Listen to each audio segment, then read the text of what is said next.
India strongly condemns the airstrikes on Afghan territory, which are flagrant violations of international law and the UN Charter and the principle of state sovereignty. It's hypocritical to espouse high principles of international law and Islamic solidarity on the one hand, while mercilessly carrying out airstrikes during the holy month of Ramadan that have killed 185 innocent civilians as of 6th March. बड़ी interesting development है कि पाकिस्तान दोबारा आज फिर अफगानिस्तान के अंदर strikes की हैं, लेकिन उससे भी बड़ी इंटरेस्टिंग डेवलपमेंट है कि जो यूएन सिक्योरिटी काउंसिल है उसकी जो तालिबान सैंक्शन लिस्ट थी उसने बहुत सारे जो तालिबान ऑफिशियल हैं उनको रिमूव कर दिया अपनी लिस्ट से। अब एक बॉर्डर की बात हुई, दूसरे बॉर्डर की तरफ चलते हैं। यूसुफ कलीम जामपुर से क्या जानना चाह रहे हैं? 2021 से अफगानिस्तान में अफगान तालिबान की हुकूमत आती है और 2022 से ही पाकिस्तान में दहशतगर्दी के वाक़यात में इजाफा शुरू हो जाता है। पिछले 4 साल में हमने 4000 बंदा हर साल तालिबान के हाथों कटवाया और हमने इस तरह का ऑपरेशन लाइक गज़ब लिल हक 2024 में नहीं किया, 2025 में भी नहीं किया, 2026 में मार्च में आकर किया। हमें तालिबान को समझने में इतना देर क्यों लगी? इस तरह का ऑपरेशन हमने जल्दी क्यों शुरू नहीं किया? सबसे ज्यादा दहशतगर्दी से इफेक्ट होने वाला सूबा खैबर पख्तूनख्वा, 94% दहशतगर्दी के वाक़यात वहाँ पर हुए हैं और वहाँ पर हुकूमत पीटीआई की है और वो इस तरह के ऑपरेशन के हक में ही नहीं है। वो क्या चाहती है कि खैबर पख्तूनख्वा के लोग इस तरह से मरते रहें और इन्हें किसी किस्म का एहसास नहीं है। एक ब्रेकिंग न्यूज हमारे पास ये आ रही है कि इस्लामाबाद के मुख्तलिफ जगहों के ऊपर ड्रोन हमलों की इतला सामने आ रही है और हुकाम की तरफ से कहा गया है कि इस्लामाबाद में एयरपोर्ट की जो परवाजें उनका रुख को तब्दील कर दिया गया है, जहाज़ों को लैंडिंग से रोक दिया गया है। फैजाबाद, मारगला और दीगर अहम जगहों के ऊपर ड्रोन अटैक की खबरें सामने आ रही हैं। जी, इस्लामी इमारत की फ़िज़ाइया ने आज शाम तकरीबन 5 बजे पाकिस्तान के फौजी रजीम के एक अहम फौजी मरकज को, जो हमजा के नाम से जाना जाता है, इस्लामाबाद के इलाके फैजाबाद में निशाना बना। इस हमले में दुश्मन के इस अहम मरकज की कमांड और दीगर अहम तनसीबात को ड्रोन तैयारों के जरिए निहायत दुरुस्ती के साथ निशाना बनाया गया। और इस्लामाबाद एयरपोर्ट इस वक्त बंद कर दिया गया है, ना परवाजों की लैंडिंग की इजाजत है और ना ही टेक ऑफ की। 22 सीनियर ऑफिशियल जो तालिबान के हैं, जो यूएन सैंक्शंस में रहे हैं और उनकी बायोग्राफीज थी, वो रिमूव हो गए। जय हिंद दोस्तों, भारत के स्पेशल रिप्रेजेंटेटिव या एनवॉय आप कह लें, जो यूनाइटेड स्टेट्स में है, यूनाइटेड स्टेट्स नहीं, यूनाइटेड नेशंस, यूएन, वहां पे उन्होंने जो स्टेटमेंट्स दी हैं उसने इम्पैक्ट करते हुए अफगान तालिबान की बहुत बड़ी मदद की। सबसे पहले उनकी स्टेटमेंट्स आप लोगों ने सुनी ली होगी। उन्होंने जो अफगानिस्तान के ऊपर पाकिस्तान की एयर स्ट्राइक, उसकी कंडेनेशन की। उन्होंने ये भी कहा कि रमजान, जो कि एक बहुत ही होली पीरियड माना जाता है इस्लामिक जो रिलीजन है उसमें, इसमें कहा जाता है कि एक मुस्लिम को मारना मतलब अपने लिए हजारों प्रॉब्लम्स खड़े करना है और उसमें जो इनके गॉड होते हैं वो उसको कभी माफ नहीं करते हैं। चाहे कितना भी बड़ा गुनाहगार मुस्लिम हो, उसको रमजान के दिनों में नहीं उनको टारगेट किया जाता। लेकिन इसके बावजूद दुनिया में इस्लामी चूरन बेचने वाले पाकिस्तान ने अटैक किया जो है एयर स्ट्राइक्स की अफगानिस्तान पे, और वहां पे इन्होंने कम से कम 400 के आसपास अफगानिस्तान के लोगों को शहीद कर दिया। और झूठी कहानी चाहते हैं कि हमारे इस्लामाबाद में आगे, हमारे कराची में ड्रोन उड़ रहे हैं, ये सब अफगानिस्तान उड़ रहा है, ये सारी चीजें भी ये बोलते रहते। सो भारत ने इसका कंडेम किया। साथ ही साथ भारत ने जो हरीश साहब है हमारे, उन्होंने इस्लामोफोबिया को लेके भी बातें की कि इस्लामोफोबिया जो है, ये टर्म जो है, ये पाकिस्तानियों की वजह से या पाकिस्तानी जैसे माइंडसेट की वजह से, बांग्लादेशी ये जो जिहादी टाइप के होते हैं, उनकी वजह से ये चीजें जो है पूरी दुनिया में बढ़ रही है। ये पी हरीश साहब ने बहुत अच्छे से यूएन में समझाया। जबकि जो तालिबान है, ईरान है, इन सब देशों में जो इस्लाम के लेके नजरिया है वो थोड़ा सा चेंज हो रहा है। सो बेसिकली उन्होंने कहा मौलवी कल्चर और ये जो कल्चर है जिसमें गैर लोगों को एक हिंसक नजरों से पढ़ाया जाता है, वो जब तक पाकिस्तान चेंज नहीं करेगा और दुनिया के जो रेडिकल देश है वो चेंज नहीं करेंगे, इस्लामोफोबिया बढ़ता रहेगा। पहला सवाल है वो ये है कि इतनी देर क्यों लगी समझने में? नहीं, ऐसी बात नहीं है। हमने 20 साल तालिबान को सपोर्ट किया, मुशर्रफ साहब के जमाने से पहले और उनके दौर के बाद 20 साल। इसीलिए डोनाल्ड ट्रंप गरजता था ना कि पाकिस्तान ने हमारा साथ नहीं दिया। तालिबान को अमेरिका खत्म कर देता अगर हमें पाकिस्तान के अंदर पनाह ना देते। जब तोड़ा बोरा हुआ था तो ये भागे थे वहां थे और पाकिस्तान के आके पाकिस्तान के इलाकों में इनको हमने पनाह दी थी और इनको छेड़ा नहीं था, इनको मजबूत किया। और फिर जब ये जंग शुरू हुई और अमेरिका ने वहां करजई वगैरह और उसके बाद गनी को इंस्टॉल किया, फिर भी हमने उन हुकूमतों को नहीं सपोर्ट किया, हमने इनको किया। तो हमने तो बहुत कुछ किया इनके लिए और हमारा यही उम्मीद थी कि जब ये रियासत अपनी बनाएंगे तो एक बड़ी सिंपैथेटिक और प्रो पाकिस्तान हुकूमत होगी, बिकॉज हमने इनकी बड़ी मदद की है। उसके बगैर तो ये रह नहीं सकते थे, खत्म हो जाते हैं।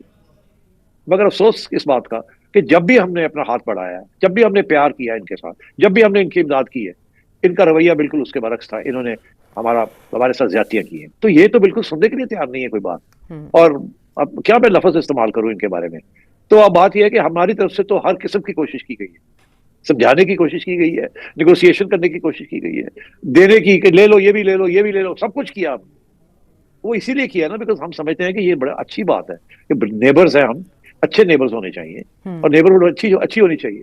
और मुसलमान हैं, नेबर्स हैं, मगर उनकी तरफ से हर एट एवरी स्टेज हमें धक्का दे के और फिर हमारे ऊपर हमले किए।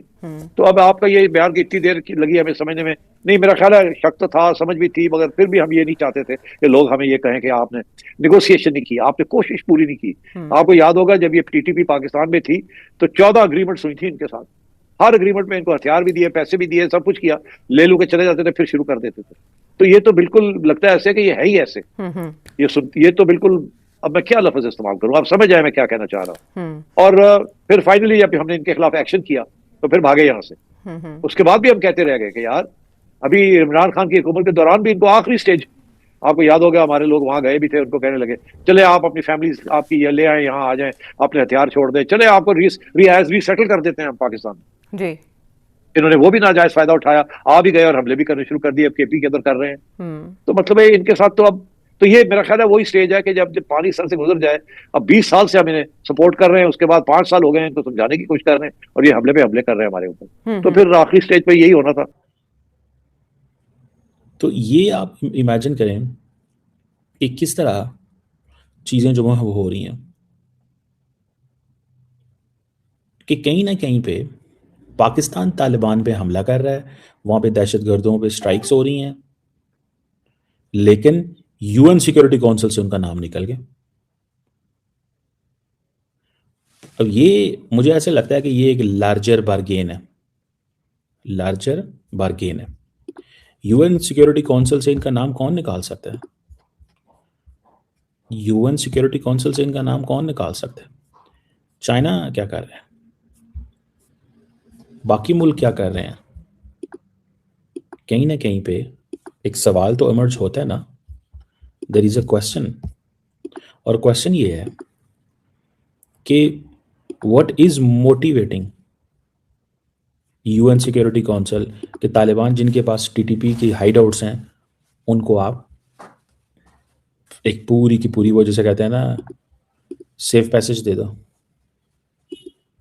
और अब मैंने ये देखा है कि आज पाकिस्तान जो है वो उसने स्ट्राइक्स शुरू की हैं दोबारा अफगानिस्तान के अंदर, और पर्पस एक ही है, पर्पस एक ही है। पर्पस ये है कि अफगान तालिबान को फोर्स किया जाए कि वो टीटीपी को पाकिस्तान के हवाले करें। तो इससे आप अंदाज़ा लगा लें कि पाकिस्तान डायरेक्ट हमले भी कर रहा है, सैंक्शंस भी कर दिए हैं, इकोनॉमिक सैंक्शंस भी हैं, बॉर्डर भी बंद कर दिए हैं, लेकिन अफगान तालिबान इस चीज़ पे बज़िद हैं। अफगान तालिबान इस चीज़ पे बज़िद हैं कि उन्होंने इनका साथ नहीं छोड़ना टीटीपी का। तो ये पाकिस्तान की जो वो जैसे कहते हैं ना एक एक ऐसा पॉइंट है जिसमें हम गेम का हिस्सा हैं, जंग का हिस्सा हैं, लेकिन डिप्लोमेटिकली अच्छा मज़े की बात क्या है, इंटरेस्टिंग डेवलपमेंट बताऊँ। कुछ दिन पहले अमेरिका ने अफगानिस्तान को एक वो जिसे कहते हैं ना कंट्री ऑफ कंसर्न के तौर पे देखा कि जो होस्टेज डिप्लोमेसी में इन्वॉल्व है। यानी कि अमेरिकन ने कहा कि आप हवाले कर दें, 2-3 अमेरिकन हैं उनको अमेरिकी एडमिनिस्ट्रेशन के, लेकिन अमेरिकी एडमिनिस्ट्रेशन ने क्या किया कि जब देखा कि तालिबान ने हवाले नहीं किया तो उन्होंने कहा चलें ठीक है, हम इनको एक ऐसी लिस्ट में डालते हैं जहाँ पे इनके लिए थोड़ी सी मुश्किल पैदा हो जाए, और वो जो एक होस्टाइल एनवायरनमेंट है वो क्रिएट हो गया दोबारा। तो आप यहाँ से अंदाज़ा लगाएं कि ये जो अप्रोच है, और तब से लेके अब ये डेवलपमेंट हो चुकी हुई है, तब से लेके अब तक ये डेवलपमेंट हो चुकी हुई है। और कहीं पे भी आपको ये नज़र नहीं आएगा, कहीं पे भी आपको ये नज़र नहीं आएगा कि पाकिस्तान ने जो एक्शन ले रहा है अफगानिस्तान में उसको कोई ग्लोबल लेवल पे कंडेम कर रहा हो या कह रहा हो कि भाई नहीं। तो ये एक आप समझ लें कि एक तरफ पाकिस्तान इनसे लड़ रहा है, दूसरी तरफ इनके पास ये आ जाना इनको डीलिस्ट करना यूएन की सैंक्शंस लिस्ट से, ये मुझे लगता है कि पाकिस्तान के लिए एक झटका है। और within the UN B